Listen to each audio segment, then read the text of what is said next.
अब issue of shares का chapter अपनी 50% स्टेज को कंप्लीट कर चुका है, जहां पर हमने पढ़ लिया कि issue of share at par और issue of share at premium में एप्लीकेशन की, अलॉटमेंट और पॉलिसी की एंट्री होती है, और फुल ओवर अंडर को कैसे डील करते हैं हम, और एरियर को और एडवांसेस को कैसे एंट्री के अंदर प्लेस किया जाता है, ये हमने यहाँ तक सीख लिया। अब जब हमारी एप्लीकेशन, अलॉटमेंट और कॉल्स की एंट्रीज कंप्लीट हो जाती हैं, तो यहां आकर के हमें अपने शेयर होल्डर्स को दो कैटेगरीज में रखना होता है। Those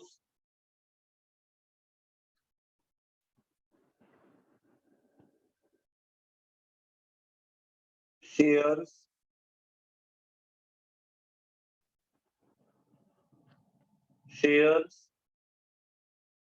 without calls in arrears, and those number of shares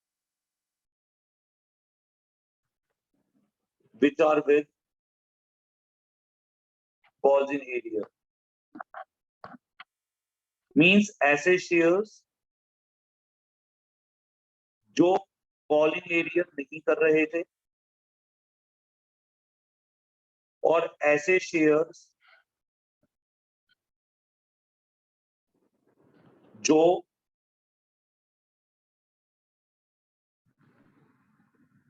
with calls in arrear है। अब जो विदाउट कॉलिंग एरियर है, इसका मतलब हो गया कि उन्होंने अपने all the dues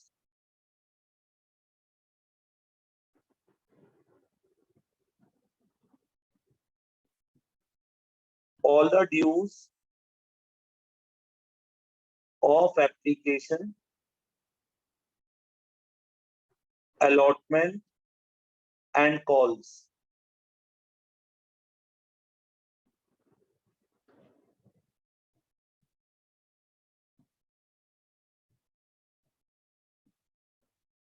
were paid by them। यानी वो अपने सारे ड्यूज एप्लीकेशन, अलॉटमेंट और कॉल्स के पे कर चुके हैं। विदाउट कॉलिंग एरियर की मीनिंग ये होती है। लेकिन जब हम विद कॉलिंग एरियर के शेयर्स की बात करते हैं, तो ऐसे shares those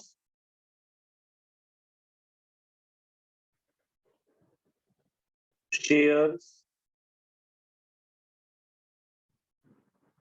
which did not paid some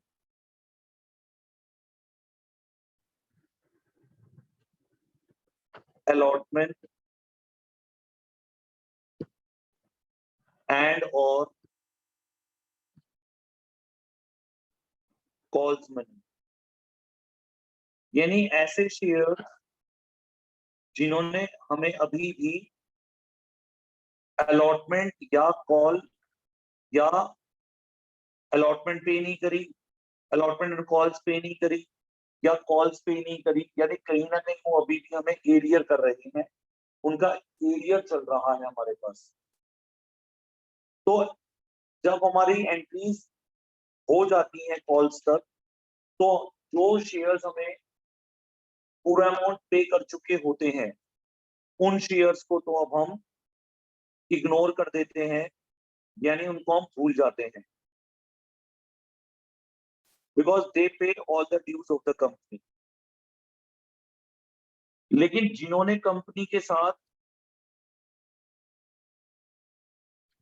जिनका कंपनी के साथ कॉल इन एरियर चल रहा होता है, तो कंपनी उनको रिपीटेड रिमाइंडर्स देती है,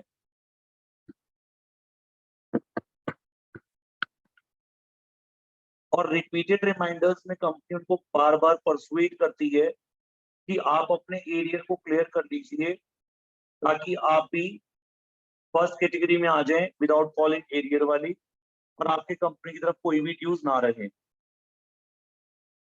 लेकिन जब रिपीटेड रिमाइंडर्स के बाद भी कोई एप्लीकेंट अपने ड्यूज क्लियर नहीं करता, तो कंपनी उन शेयर होल्डर्स को फाइनली फॉरफीचर ऑफ शेयर्स का नोटिस सर्व कर देती है। यानी कंपनी उनको कह देती है, क्योंकि आप परसिस्टेंट रिमाइंडर्स के बाद भी कंपनी के कॉल्स पे नहीं कर रहे हैं जो आपने एरियर में रखी हैं, तो हम अब आपके शेयर की कैंसलेशन कर रहे हैं। यानी हम आपके शेयर को आपसे वापस ले रहे हैं, कैंसलेशन कर रहे हैं। Now you are no more the shareholders of the company. तो जब हम किसी भी एग्जिस्टिंग शेयर होल्डर को नॉन पेमेंट की वजह से उसके शेयर को कैंसिल कर देते हैं, तो जब हम शेयर को कैंसिल करते हैं तो हम उसे फॉरफीचर ऑफ शेयर्स का नाम देते हैं। तो when any share holder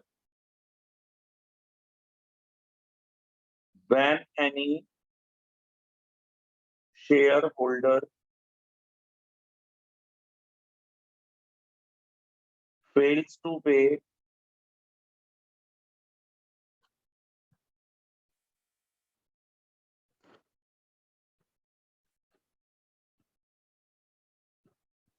any dues on allotment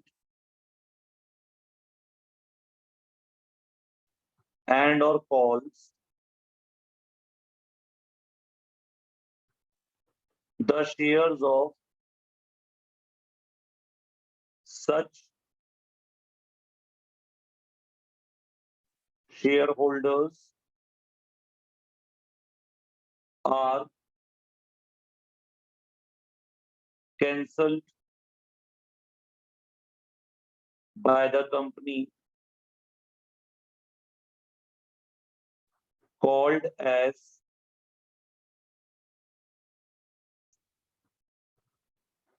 forfeiture of shares।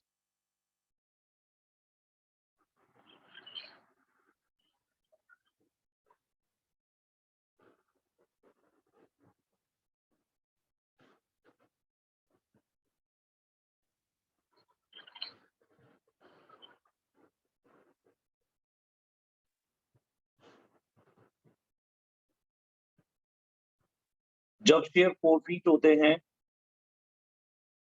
तो शेयर के फॉरफीट होने का क्या इम्पैक्ट या शेयर फॉरफीट होने के क्या इफेक्ट्स होते हैं। शेयर फॉरफीट होने का फर्स्ट इफेक्ट होता है share capital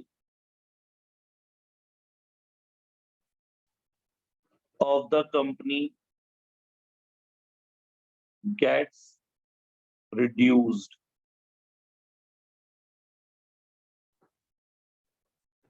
to the extent of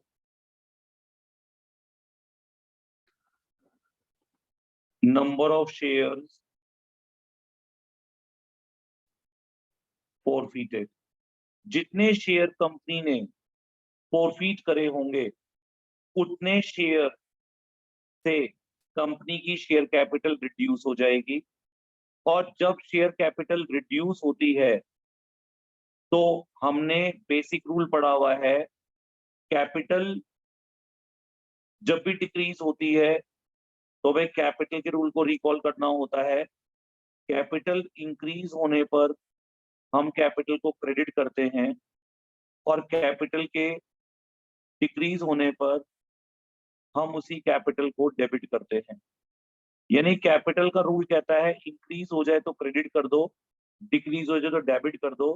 तो आपके शेयर फॉरफीट होने पर शेयर की कैपिटल यानी शेयर कैपिटल डेबिट हो जाएगी। सेकंड इफेक्ट शेयर फॉरफीट करने का होगा calls in arrear account which was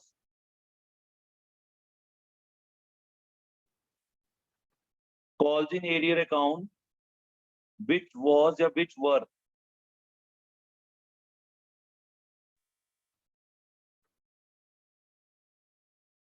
debited in the entries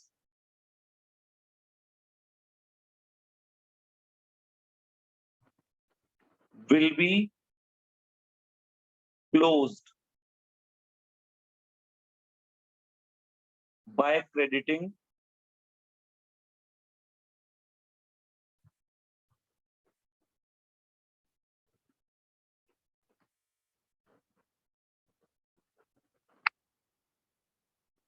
calls in arrear account. जो कॉल इन एरियर अकाउंट पहले डेबिट हुआ था, अब वही call in arrear account share forfeit होने पे क्रेडिट हो जाएगा. Means calls in arrear account जो कि अलॉटमेंट ना मिलने पर या कॉल ना मिलने पर डेबिट हुआ था, अब उस कॉल इन एरियर को हम अपनी फोरफीचर की एंट्री के दौरान यानी शेयर को फोरफीट करने के दौरान अब उनके कॉल इन एरियर अकाउंट को हम क्रेडिट कर देंगे. यानी शेयर कैपिटल अकाउंट को तो कर देंगे डेबिट और कॉल इन एरियर अकाउंट को कर देंगे क्रेडिट. और तीसरा इफेक्ट फोरफीचर का होगा amount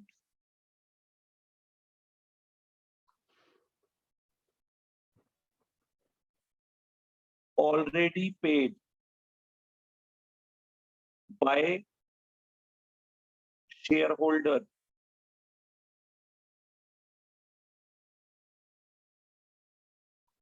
will be forfeited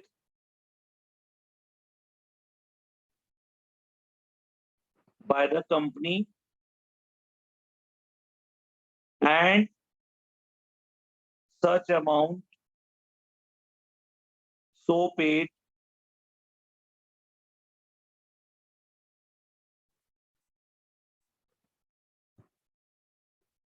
will constitute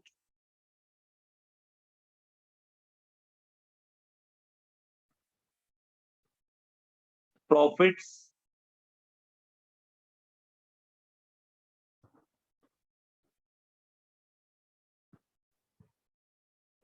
for the company. थोड़ा इसी लैंग्वेज में भी आगे बताएंगे, पर अभी थोड़ा सा लैंग्वेज वाइज लिखना पड़ेगा. जो अमाउंट ऑलरेडी कंपनी को शेयर होल्डर वो पे कर चुका होगा, यानी कुछ तो वो एरियर कर रहा है, कुछ तो दे चुका होगा, एप्लीकेशन में नहीं दे चुका होगा, हो सकता है अलॉटमेंट में नहीं दे चुका और कॉल ना दे रहा हो, तो कुछ अमाउंट तो उसने कंपनी को ऑलरेडी पे करा होगा. जो अमाउंट उसने कंपनी को ऑलरेडी पे करा होगा वो अमाउंट कंपनी फोरफीट कर लेगी. यानी वो कंपनी उस पैसे को शेयर होल्डर को बोल देगी, भाई ये पैसा जो तुमने कंपनी को दिया था ये तुम्हें वापस नहीं मिलेगा, अब ये पैसा कंपनी के पास ही रह जाएगा और कंपनी इसको अपना प्रॉफिट मानेगी. वो बोलेगा सर आपने मेरे शेयर छीन लिए, कम से कम मेरा पे किया हुआ पैसा तो वापस दे दो.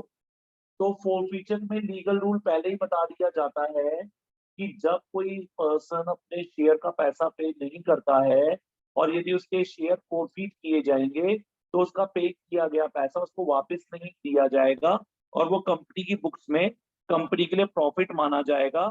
और प्रॉफिट दो तरह के होते हैं, रेवेन्यू नेचर प्रॉफिट और कैपिटल नेचर प्रॉफिट. तो ये कंपनी की बुक्स में कंपनी के लिए कैपिटल नेचर का प्रॉफिट माना जाएगा. और इस प्रॉफिट का हमें रूल पता है, अकाउंट्स कहता है नॉमिनल अकाउंट के रूल के अकॉर्डिंग जितना भी प्रॉफिट होता है और जब भी प्रॉफिट होता है तो वो क्रेडिट हो जाता है. तो हम इस दिए गए अमाउंट को फोरफीचर के दौरान या फोरफीचर की एंट्री में हम एक नया अकाउंट खोलेंगे क्रेडिट में जिसका नाम होगा शेयर फोरफीचर अकाउंट. और जितना अमाउंट उसने कंपनी को दिया होगा वो amount is newly open account to share forfeiture account में क्रेडिट हो जाएगा. क्योंकि कंपनी का प्रॉफिट है। यानी शेयर फोरफीट करने के 3 इफेक्ट्स होते हैं।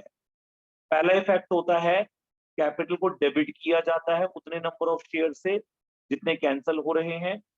कॉल इन एरियर अकाउंट को क्रेडिट करके बंद कर दिया जाता है क्योंकि अब वो हमें पैसा मिलेगा नहीं, और जो अमाउंट वो फोरफीचर से पहले दे चुका होगा वो कंपनी का प्रॉफिट बन जाएगा, और यहाँ एक नया अकाउंट अराइज हो जाएगा, शेयर फोरफीचर अकाउंट, जिसके अंदर हम वो अमाउंट पे करेंगे, रिकॉर्ड करेंगे जो उसने कंपनी को ऑलरेडी पे करा है, और कंपनी के लिए वो प्रॉफिट होगा, और ये profit by nature capital nature का होगा।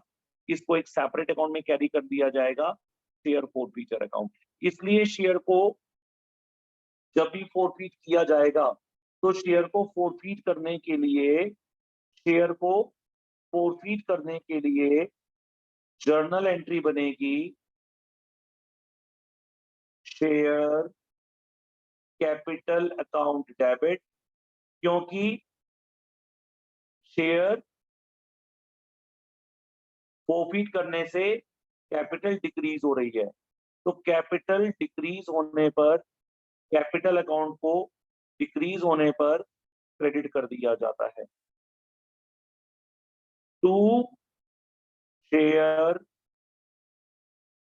फोरफीचर अकाउंट के आगे उस अमाउंट को लिख दिया जाता है जो वो अपनी इस कैपिटल में से, जितने शेयर उसके पास थे, इस कैपिटल में से वो जितना अमाउंट कंपनी को ऑलरेडी पेड कर चुका होगा वो कंपनी प्रॉफिट मानते हुए अपने पास रख लेगी और उसको फोरफीचर अकाउंट में क्रेडिट कर देगी।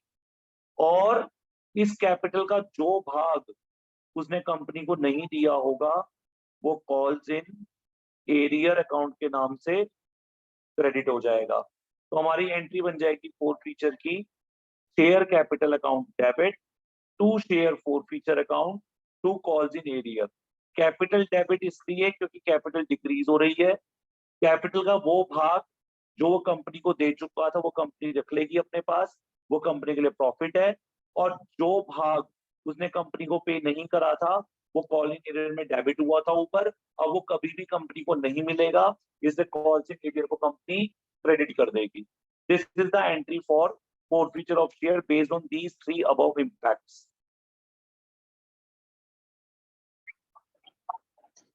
जब कंपनी शेयर फोरफीट कर लेती है तो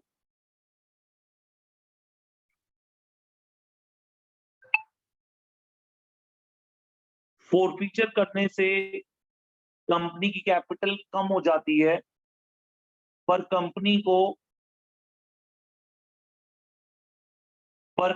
को वो शेयर फोरफीट करके कंपनी के लिए वो शेयर अपने पास रखना बेटर नहीं होता है, क्योंकि उन शेयर से कैपिटल रिड्यूस हो गई है और कंपनी अपनी कैपिटल को रिड्यूस नहीं करती है, क्योंकि कैपिटल तो कंपनी को चाहिए थी तभी तो शेयर इशू करे थे, तो उनको फोरफीट करके कंपनी रिटेन नहीं करती शेयर को। कंपनी उन शेयर को कोई एक नया पर्सन ढूंढ करके उसको, इन शेयर्स को दोबारा से री इशू कर दिया जाता है। जब शेयर री इशू किए जाते हैं, कैंसिल किए गए शेयर्स, तो हम उसको री इशू ऑफ शेयर्स कहते हैं। जब हम शेयर री इशू करते हैं तो जिस पर्सन को हम शेयर री इशू करते हैं हम उसको 3 ऑप्शन पे शेयर री इशू कर सकते हैं। पहली ऑप्शन होती है एट पार, री इशू एट पार। सेकंड होती है री इशू एट प्रीमियम, और थर्ड होती है री इशू एट डिस्काउंट। अब स्टूडेंट्स पूछते हैं मेरे से, सर आपने तो कहा था कि शेयर तो कभी भी डिस्काउंट पे इशू नहीं होते। बेटा मैंने कहा था शेयर डिस्काउंट पे इशू नहीं होते हैं, लेकिन अगर किसी पर्सन को फोरफीट किए हुए शेयर री इशू किए जाएं तो उसको लुभाने के लिए हम उसको, शेयर री इशू करने के लिए हम उसको शेयर की वैल्यू पे थोड़ा बहुत डिस्काउंट दे सकते हैं।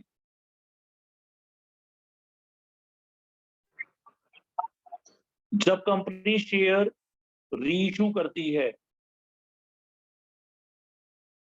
तो रीइश्यू करने पर जिस पर्सन को शेयर रीइश्यू किए जाते हैं उसको ये नहीं कहा जाता कि आपको हम शेयर रीइश्यू करेंगे तो आपको पहले एप्लीकेशन मनी देनी है, देन आपको अलॉटमेंट मनी देनी है, देन आपको कॉल्स देनी है। नहीं, एप्लीकेशन, अलॉटमेंट और कॉल्स तो कंपनी कर चुकी है। अब तो जिसको शेयर रीइश्यू कर रहे हैं उसको कंपनी एक फाइनल अमाउंट दे देगी कि भैया ये फाइनल अमाउंट है, इस अमाउंट पे तू हमें इतने पैसे तू हमें दे दे तो हम तेरे को शेयर रीइश्यू कर देते हैं। तो जब कंपनी शेयर किसी को रीइश्यू करती है तो जिस भी प्राइस पर कंपनी शेयर रीइश्यू करती है उस प्राइस को खरीदने वाला पर्सन कंपनी के अकाउंट में जमा कराता है तो वो अमाउंट बैंक में डेबिट हो जाता है। तो कंपनी को पैसे मिल रहे हैं रीइश्यू करने पर तो बैंक को डेबिट कर देंगे। रीइश्यू का इंपैक्ट होगा कि फोरफीचर का अपोजिट, फोरफीचर में कैपिटल डिक्रीज हुई थी। अब रीइश्यू पर जो कैपिटल डिक्रीज हुई थी वो कैपिटल अब दोबारा से इंक्रीज हो जाएगी और कैपिटल जब इंक्रीज हो जाती है तो हमारा अकाउंट्स कहता है कि कैपिटल अकाउंट को क्रेडिट करेंगे, तो हम यहाँ से शेयर कैपिटल अकाउंट को क्रेडिट कर देंगे। अब एट पार का मतलब क्या है? मान लीजिए पार का मतलब है कि जितने रुपए की शेयर की वैल्यू है या जितने रुपए की वो शेयर कैपिटल है, हम उसको कहते हैं इतने की शेयर कैपिटल है, तू हमें इतने ही रुपए दे दे, ना कम ना ज्यादा। जैसे मान लो एक शेयर 10 रुपए की वर्थ का है और हम उसको बोलते हैं तू हमारे अकाउंट में 10 रुपए ही पर शेयर जमा करा दे, तो हम कहेंगे रीइश्यू एट पार हो गया। और अगर कंपनी उस शेयर होल्डर को कहती है देख भाई ये शेयर जो हम तेरे को दे रहे हैं, ये शेयर मैं सपोज कर रहा हूं ऐसा कि ये शेयर है तो 10 रुपए की वैल्यू का, पर अगर तेरे को ये शेयर रीइश्यू में खरीदने हैं तो तुझे हमें इसके लिए 12 रुपए देने पड़ेंगे। तो कंपनी जिस पर्सन को शेयर रीइश्यू करती है उसको भी कंपनी कह देती है कि भाई तेरे को इस पे प्रीमियम देना पड़ेगा। तो रीइश्यू पे यदि प्रीमियम लिया जाता है, जैसे मेरे एग्जांपल पे 2 रुपए में एक्स्ट्रा चार्ज कर रहे हैं शेयर की वैल्यू से ऊपर, तो वो 2 रुपए प्रीमियम अकाउंट में क्रेडिट कर दिए जाएंगे क्योंकि रीइश्यू प्रीमियम हो रहा है। और अगर कंपनी शेयर होल्डर को ये कहती है कि चल यार तू भी क्या याद रखेगा, हमारे शेयर की वैल्यू तो 10 रुपए है, पर तेरे को हम ये शेयर चल 8 रुपए में ही दे देते हैं, हम 2 रुपए का तेरे को डिस्काउंट दे देते 10 रुपए में से। अब प्रश्न ये उठता है कि कंपनी जब ये डिस्काउंट देगी तो डिस्काउंट देना तो कंपनी के लॉस हो जाएगा, फिर कंपनी लॉस पे काम क्यों करे, फिर कंपनी डिस्काउंट क्यों दे? क्योंकि कंपनी के पास पहले ही उस शेयर होल्डर से जिसको ये शेयर ओरिजिनली बिलोंग करते थे उस पर्सन से कंपनी पहले ही 10 रुपए की शेयर है, उसने कुछ पैसे तो कंपनी को दिए होंगे। सपोज ने कंपनी को 6 रुपए दे दिए थे और 4 रुपए नहीं दिए थे, तो शेयर की वैल्यू 10 थी, वो 6 रुपए दे चुका था जो कंपनी का प्रॉफिट होगा, और 4 रुपए कंपनी का एरियर हो गया। तो कंपनी कहती है यार हमने 6 रुपए का तो प्रॉफिट खाया हुआ है उस बंदे से, अगर इसको 2 रुपए का डिस्काउंट दे भी देंगे तो भी हमारे पास 4 रुपए बच जाएंगे, तो थोड़ा बहुत डिस्काउंट देने में जाता ही क्या है। तो कंपनी प्रॉफिट अर्न किए गए प्रॉफिट में से उस बंदे को कंपनी जिसको शेयर रीइश्यू करे गए हैं, कंपनी उसको इस प्रॉफिट अकाउंट में से थोड़ा बहुत डिस्काउंट दे देती है, क्योंकि ये डिस्काउंट प्रॉफिट में से दिया जाता है और प्रॉफिट को हमने क्रेडिट करा होता है। तो जब इस प्रॉफिट में से डिस्काउंट देंगे तो जितना डिस्काउंट देंगे उतने अमाउंट से ये फोरफीचर अकाउंट आपका डेबिट हो जाएगा 2 रुपए से। यानी 6 रुपए में से 2 रुपए का हमने डिस्काउंट दे दिया, क्योंकि डिस्काउंट फोरफीचर वाले प्रॉफिट में से दिया गया है, इसलिए इस डिस्काउंट को हम इसी प्रॉफिट में से कवर कर रहे हैं, तो प्रॉफिट आने पे फोरफीचर अकाउंट क्रेडिट होता है। जब इसमें से मनी यूटिलाइज होगी तो उतने एक्सटेंट तक हम फोरफीचर को डेबिट कर देंगे जितना हम उसको डिस्काउंट दे रहे हैं।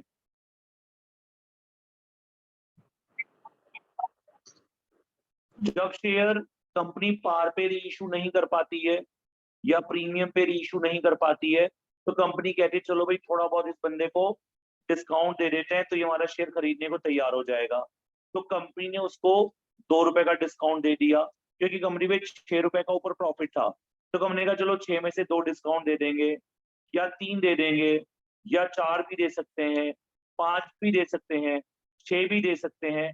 लेकिन 6 रुपए से ज्यादा का डिस्काउंट तो देना पॉसिबल नहीं है, क्योंकि हमने जितना प्रॉफिट कमाया है उस प्रॉफिट से ज्यादा डिस्काउंट तो दे नहीं सकते। तो 2 में पटाने की कोशिश करेंगे, 3 में, 4 में, 5 में, 6 में, लेकिन 6 से बियॉन्ड डिस्काउंट नहीं दे पाएंगे।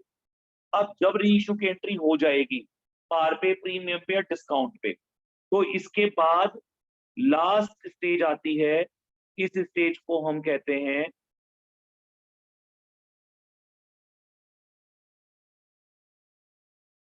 Calculation of capital reserve. अब ये कैपिटल रिजर्व क्या है? कैपिटल रिजर्व ये कहता है कि कंपनी ने जितना प्रॉफिट फोर फीचर पर, जितना प्रॉफिट कंपनी ने फोर फीचर पे अर्न किया था, उस प्रॉफिट ऑन फोर फीचर,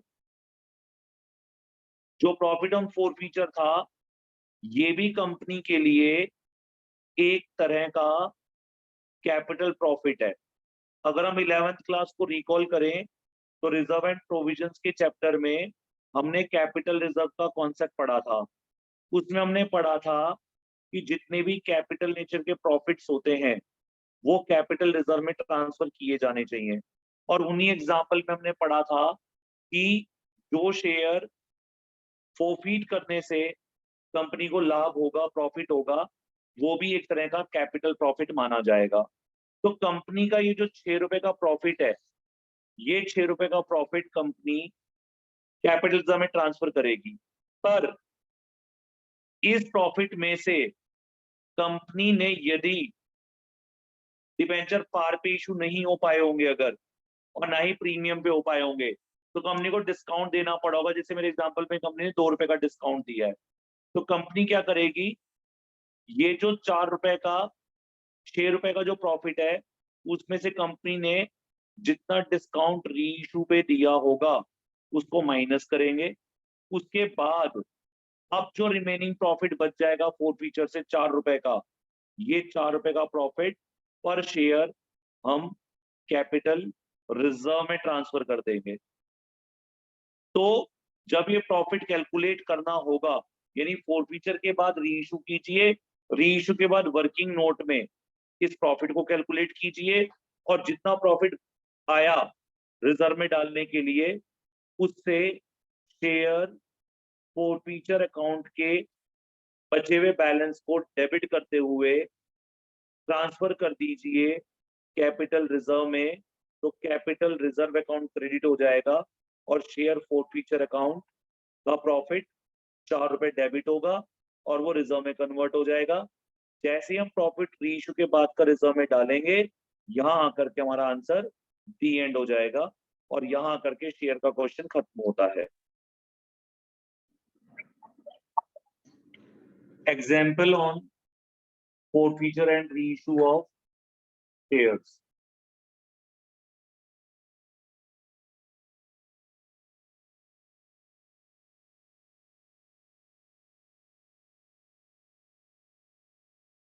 अभी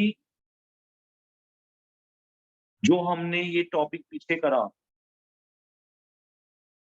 फोरफीचर और री इशू का, ये फोरफीचर और री इशू का टॉपिक एट पार वाले क्वेश्चन का है, यानी जब शेयर पार पे इशू किए गए होते हैं।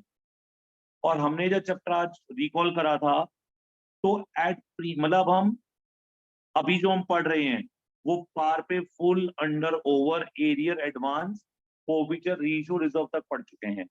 अब जो नेक्स्ट कैटेगरी आएगी इस प्रैक्टिस के बाद, वो आएगी कि जब क्वेश्चन प्रीमियम का हो, फुल, अंडर, ओवर के अंदर किसी भी कंडीशन में, एरियर हो, एडवांस हो, उनकी एंट्री दिखाने के बाद प्रीमियम के केस में शेयर फोरफीट करने का या शेयर के फोरफीचर पे प्रीमियम का क्या इफेक्ट होता है, वो हमारी नेक्स्ट क्लास का टॉपिक होता है।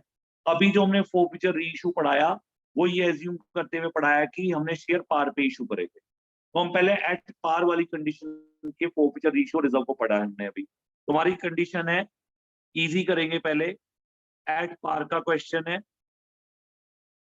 फुल सब्सक्रिप्शन है, कॉल्स इन एरियर है, और एरियर के बाद फोरफीचर है, और फोरफीचर के बाद रीइश्यू है, और रीइश्यू के बाद कैलकुलेशन ऑफ कैपिटल रिजर्व है। ये अब हमारे बुक के भी और क्लास के भी ये फीचर्स के साथ अब हम क्वेश्चन को तैयार करेंगे। शेयर पार पे इशू किया गया होगा, फुल सब्सक्रिप्शन में होगा, कॉल इन एरियर होगी, एरियर होने पर ही तो हम क्या करेंगे, एरियर का फोरफीचर, फिर उनका रीइश्यू, फिर रिजर्व। अब इस पर बेस्ड न्यूमेरिकल एक करते हैं हम लोग। क्वेश्चन है,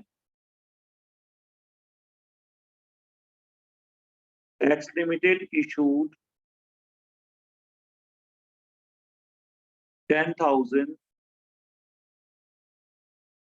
equity shares of rupees 10 each. Amount was payable as under: on application rupees 3, on allotment rupees 4,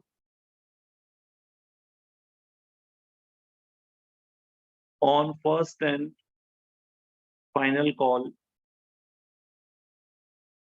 balance.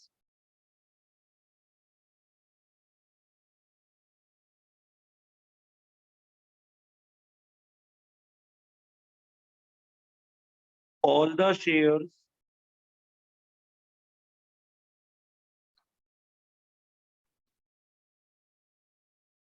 were duly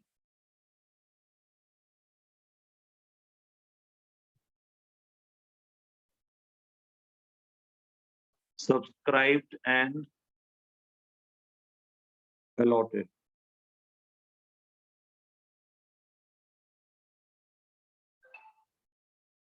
All the money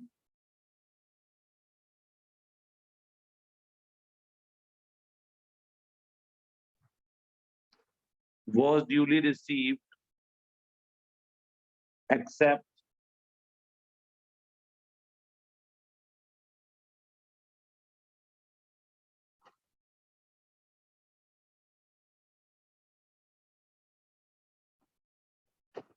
by Mr. A,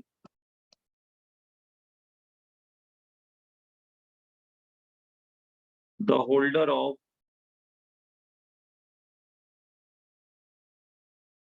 5,000 shares,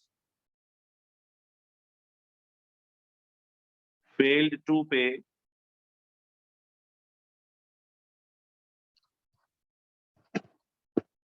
call money,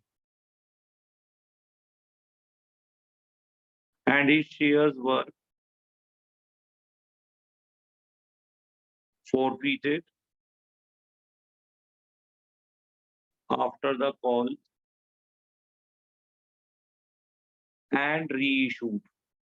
अब यहाँ मैं reissue का केस डिस्काउंट का लेता हूं। Reissued at the rate rupees 9 per share as fully paid up journalise. अब ये जो नया वर्ड है आपके लिए, फुली पेड अप, इसको मैं भी एलोबरेट करूंगा। फिलहाल ये कि ये शेयर जो मिस्टर ए के पास थे 5,000 ये शेयर फॉरफिट हुए हैं, कैंसिल हुए हैं और फिर ये किसी और पर्सन को रीइश्यू कर दिए गए हैं, उसको हमने कहा ये शेयर हम आपको 9 रुपए पर दे रहे हैं, जबकि इसकी वैल्यू शेयर की 10 रुपए की है। तो ये फुली पेड की मीनिंग अभी समझ लीजिए। फुली पेड अप का मतलब होता है शेयर की फेस वैल्यू। तो हमने कहा कि भाई ये 10 रुपए की फेस वैल्यू का शेयर है, हम आपको 9 रुपए पे रीइश्यू कर देंगे। हम उसको 9 रुपए पे रीइश्यू कर देंगे।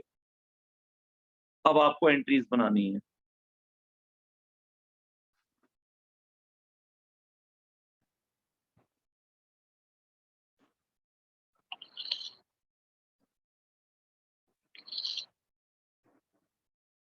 हम अपना एक मेन टेबल लेंगे।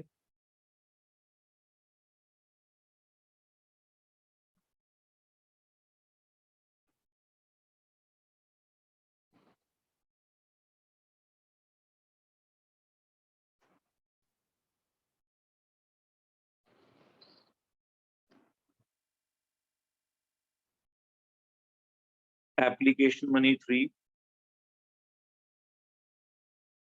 Allotment money 4,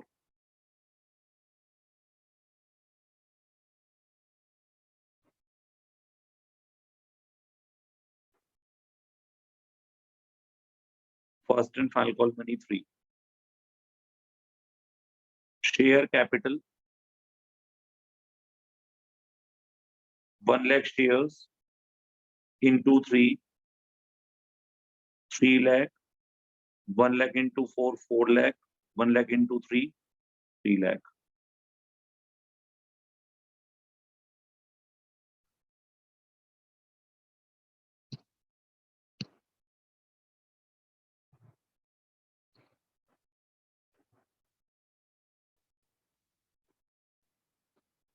calls in arrear,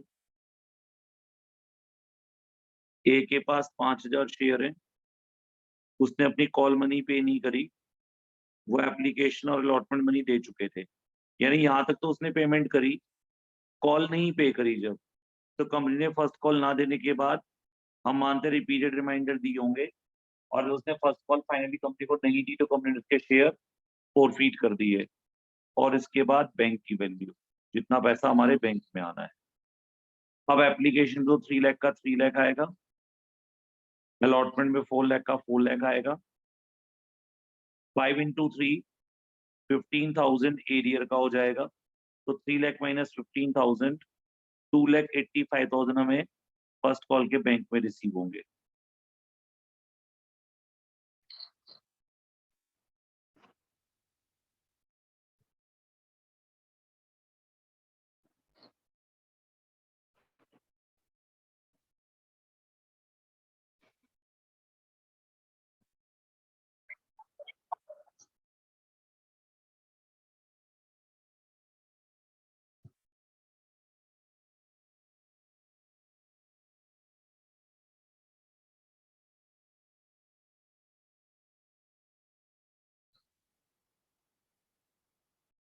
first entry हमारी होगी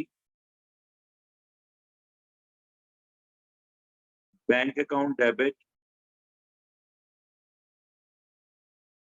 to share application account.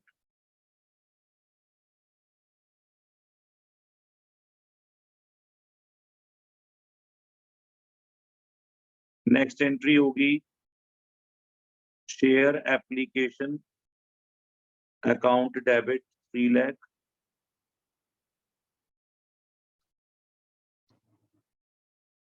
To share capital account 3 lakh.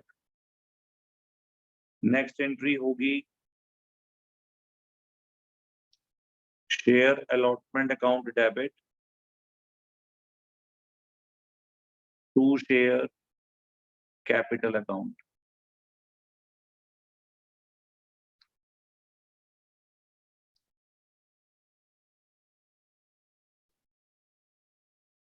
Next entry होगी bank account debit 4 lakh to share allotment account 4 lakh। Next entry होगी हमारी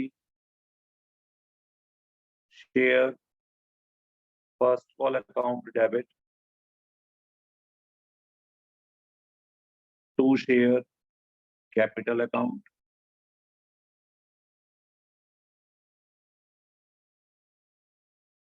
3 lakh।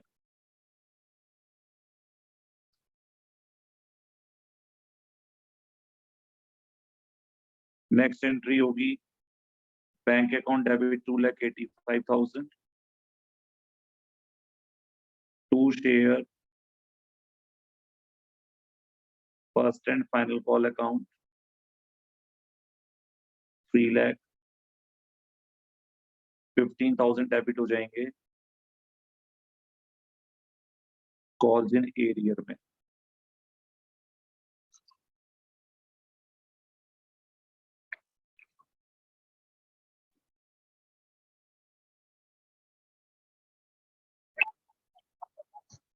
अब हम यहां पर टोटल नंबर ऑफ शेयर को ऑब्जर्व करेंगे। हमारे टोटल नंबर ऑफ शेयर थे 1 लाख।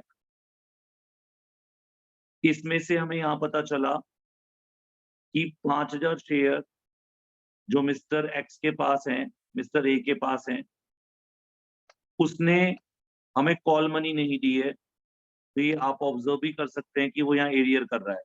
तो हम बाय डिफॉल्ट मानते हैं कंपनी ने उसको रिमाइंडर दिए होंगे और उसने रिमाइंडर्स के बाद भी पैसा नहीं दिया, तो कंपनी ने डिसाइड करा कि चलो भैया अब तो इसके शेयर फॉरफीट कर लो। इससे क्वेश्चन में लिखा भी है कि फर्स्ट कॉल के बाद उसके शेयर कैंसिल हो गए।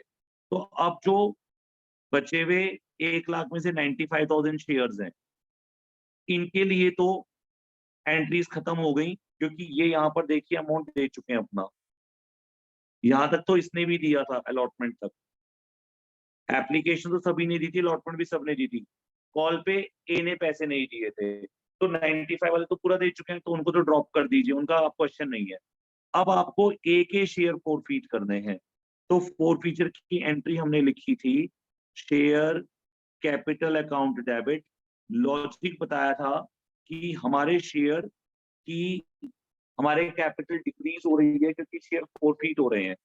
तो जब हम शेयर को डिक्रीज करेंगे कैपिटल को, तो फॉर्मूला होगा, ये बहुत इंपॉर्टेंट टॉपिक है अब, number of share forfeited into cup. Cup मतलब कॉल्ड अप वैल्यू। अब ये कॉल्ड अप वैल्यू क्या है?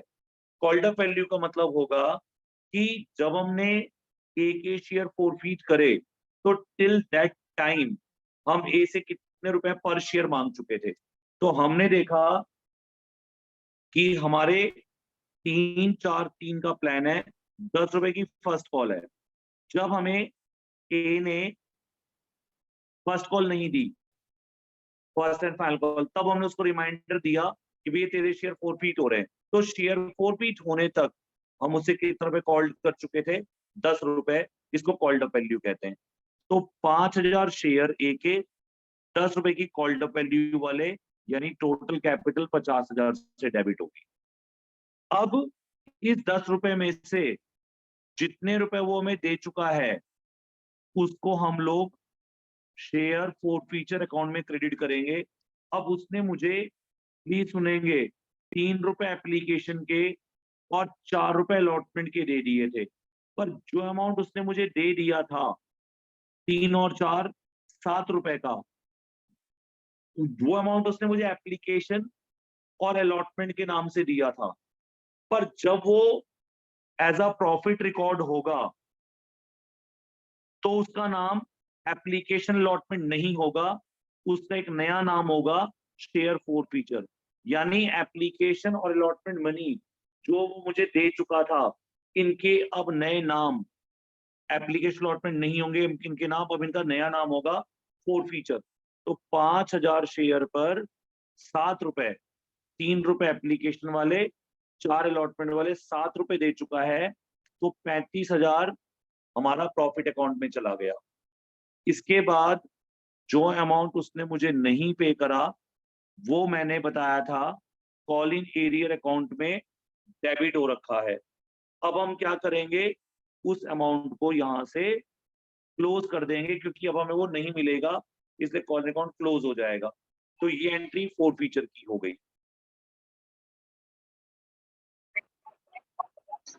अब हमने ये शेयर री इशू कर दिए।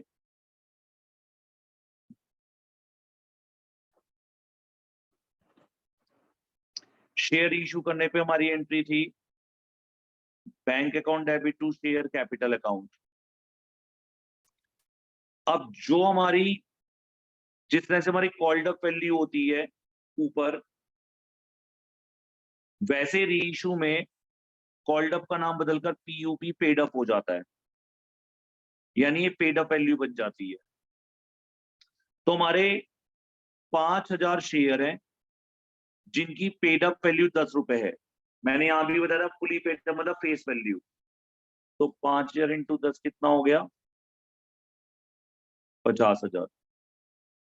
अब हमने उसको कहा भाई ये शेयर 5000 है, एक की वैल्यू 10 है, 50,000 की कैपिटल रुपीज में, तेरे को हम ये कितनी कीमत पर दे रहे हैं? 9 रुपए पर। तो मैंने आपको बताया था हमने 5000 शेयर 9 रुपए पर दे दिए, बुक में लिखा हुआ है क्वेश्चन में 9 रुपए पर। तो हमारे बैंक में उस बंदे ने 45,000 रुपए जमा कराए होंगे, तो बैंक में आया 45, कैपिटल इंक्रीज हुई 50 से, तो 1 रुपए का हमने उसको डिस्काउंट दे दिया। तो मैंने कहा था ये डिस्काउंट हम इस प्रॉफिट में से देंगे, इसीलिए हम यहाँ पर डिस्काउंट ना लिखते हुए, डिस्काउंट नहीं लिखना है, डिस्काउंट की जगह फोरफीचर अकाउंट लिखना है। 5000 शेयर है, 1 रुपए का डिस्काउंट है, तो 5000 जो डिस्काउंट दिया है आपने, इसको कहते हैं डिस्काउंट ऑन री इशू। पर क्योंकि डिस्काउंट इस प्रॉफिट में से दिया गया है, इसलिए इसका नाम भी फोरफीचर से ही डेबिट होगा। इसके बाद मैंने कहा था हम लास्ट एंट्री में शेयर फोरफीचर के बैलेंस को कैपिटल रिजर्व में डाल देंगे। अब कैसे कैपिटल रिजर्व में डाल देंगे? भाई आपने प्रॉफिट अर्न करा था 35,000 का, और आपने उसमें से डिस्काउंट दे दिया री इशू पे 5,000 का, तो आप पे 30,000 का प्रॉफिट अभी भी बच गया। तो हमारा कैपिटल रिजर्व का कॉन्सेप्ट कहता है बचा हुआ कैपिटल नेचर का प्रॉफिट कैपिटल रिजर्व में डाल दो। तो इसलिए लास्ट एंट्री हो जाएगी share forfeiture account debit to capital reserve account, और यहां आकर के क्वेश्चन एंड हो जाता है।